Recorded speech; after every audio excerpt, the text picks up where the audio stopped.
My mom didn't know how bad my grades were. She never saw one report card. I hit everything from, and she didn't even ask. She was so bogged down with life. And so I got away with a lot of shit because her mind was occupied. So it made me, honestly, a weaker person. So I scammed life. My mom helped me scam life for a while. But this time I couldn't scam life. I went the second time, took the ASVAB test, failed it again. And a week later, she got a letter in the mail from my high school. And I'm a junior in high school, and the letter says pretty much your son's gonna flunk out. He's missed 25% of school, because she was always gone, so I didn't went to school. He's gonna miss school. And so, or he's gonna flunk out. So I was exposed once again. My mom goes, well, she read the letter to me, she put my bed, and her best advice was, guess what? You're gonna flunk out of school. That was it in the conversation. So this is when I developed my accountability mirror.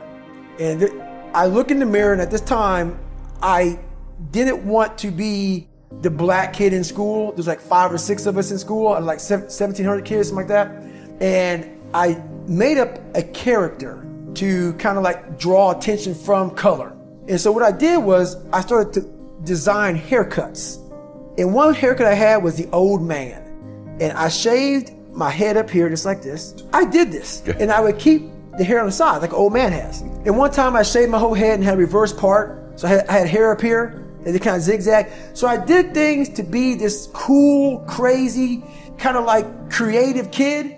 You know, like Criss Cross came out this time, so I had my pants sagging but backwards. So my back pockets are here. I had a toothbrush. I was crazy, man. But I was a crazy cool kid in school. So I look in the fucking mirror, I see this letter, I'm fucked up, and I'm like, you know what, man, no one's coming to help me. I remember back to what my principal said, 'cause I went to the principal when they wrote that shit on my car and in my notebook, and the best advice he can give me, God help his soul, was this: they're ignorant. They spell nigger Niger. And so but honestly, I talked to the guy as I wrote my book, and I have nothing wrong with Principal Freeman. I actually interviewed him for the book, and he was happy to interview. He's a good man. What the fuck you could tell some black kid, you're a white guy in white society, we could tell me. You could shut down the fucking school and have a fucking damn. So I started talking to myself this way in this mirror. What the fuck is Principal? Cause at that time, like, this is the best you can fucking do, Principal Freeman? That was my mind then, but in this mirror, it wasn't my mom, it wasn't Principal Freeman, it wasn't my dad, it was me. Because when nobody coming back to fucking help David Goggins, that was my mindset now. And so with my non-spelling ass, I started getting these sticky notes and writing, you're fucked up. And my mom wakes up like, what is wrong with you? I go, man, I have to change because I can't stay here. I looked at myself in the mirror and I was defeated. I go, look at myself. I'm like, who am I? So I'm defeated in this mirror and I'm like, okay, I'm changing. I said, Mom, can we please get a tutor? So we can only afford $15 a week for a tutor. So I have 4 hours a month. 4 hours a month. I had a 4th grade reading level, man. 4 hours a month for 6 months. That's all I had. So this tutor did one thing for me, very big. But basically, she saw that I was slow, very slow, and couldn't retain shit. And I think she was joking. She goes, you're going to have to write down everything 1,000 times for you to remember this. I took it as okay, roger that. So I literally went to the store and I bought these spiral notebooks.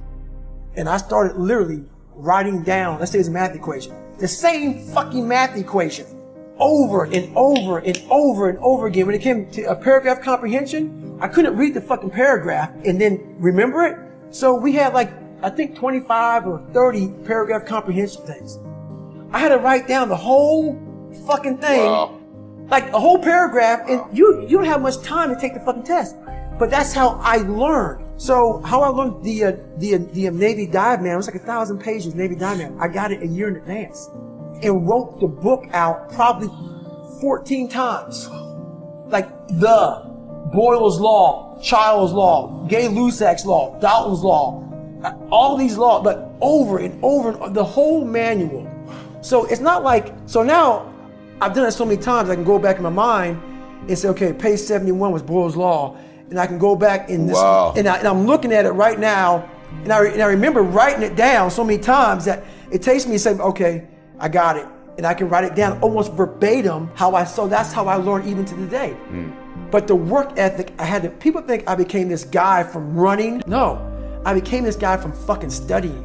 I had to study for hours. What might take you an hour to learn, take me 2 days. So that's where, at the table, at the table. And my best friend Johnny remembers me like, God, you just changed. Something happened. I got obsessed. So I take the test, I score high, I get in the Air Force. And that's when I'm like, man, I'm gonna be a pararescueman. And this is when I realized, man, I teach myself how to swim. I taught myself how to swim. And this is when I realized, man, that I'm negative buoyant as hell.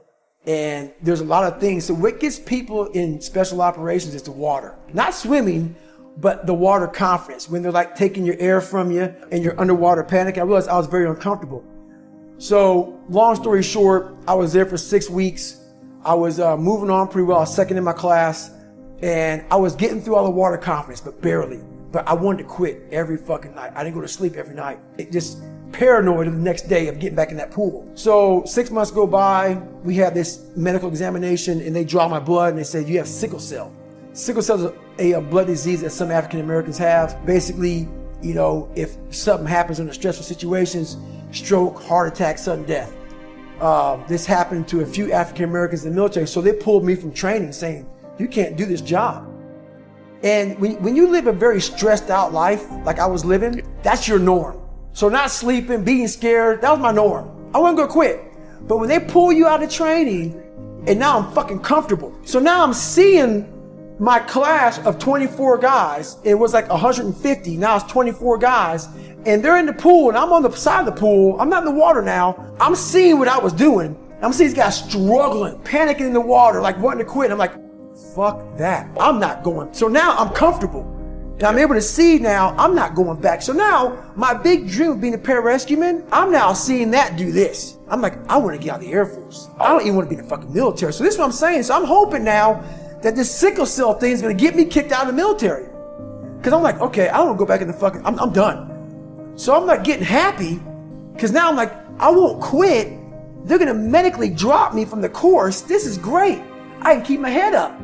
I learned how to read, I learned how to write, I passed the ASVAB test, but I'm fixing everything on the surface. I'm not going into the fucking dungeon. So the doc calls up, I go back to the doctor's, I'm like skipping down there thinking, I'm getting out of here, man. Medically discharged. He goes, man, you know what? You were doing good in your class and we don't know how you got this far with this, whatever, so guess what we're gonna do? We're gonna put you back in the train. I'm like, so, but I'm thinking now, I only have about a couple, 2.5 weeks left of training. Cause I missed a week and some change. I go, you know what, great, man. I have to suck this up, man. I can do this. So I'm trying to motivate myself on the way back to my CEO, my command officer, Sergeant Lundberg. I get to Sergeant Lundberg. Sergeant Lundberg looks at me and says, Goggins, man, that's great. You're back in the training. You got to start from day one. Cause I'm at critical parts of training. I can't miss that many days. But I was a great liar. And I didn't want to look at a hardcore man and tell him that I just fucking quit. So I looked at him and said, hey, you know what? Sergeant, man, this sickle cell thing, man, the doc was talking about sudden death, stroke, heart attack. I didn't give a fuck about sickle cell, but I didn't know anything about it. I knew I was struggling. I knew I had some health issues, but I just thought because I was killing myself at what I was doing. And he said, you know what, you're right, man. I wouldn't want to do that either. So he gave me a medical out of pararescue. And he said, when we figure this out more, we'll have you come back. I wasn't ever going back. I'm like, I'm never getting back in the fucking water again, but I was able to leave on a medical. But I quit.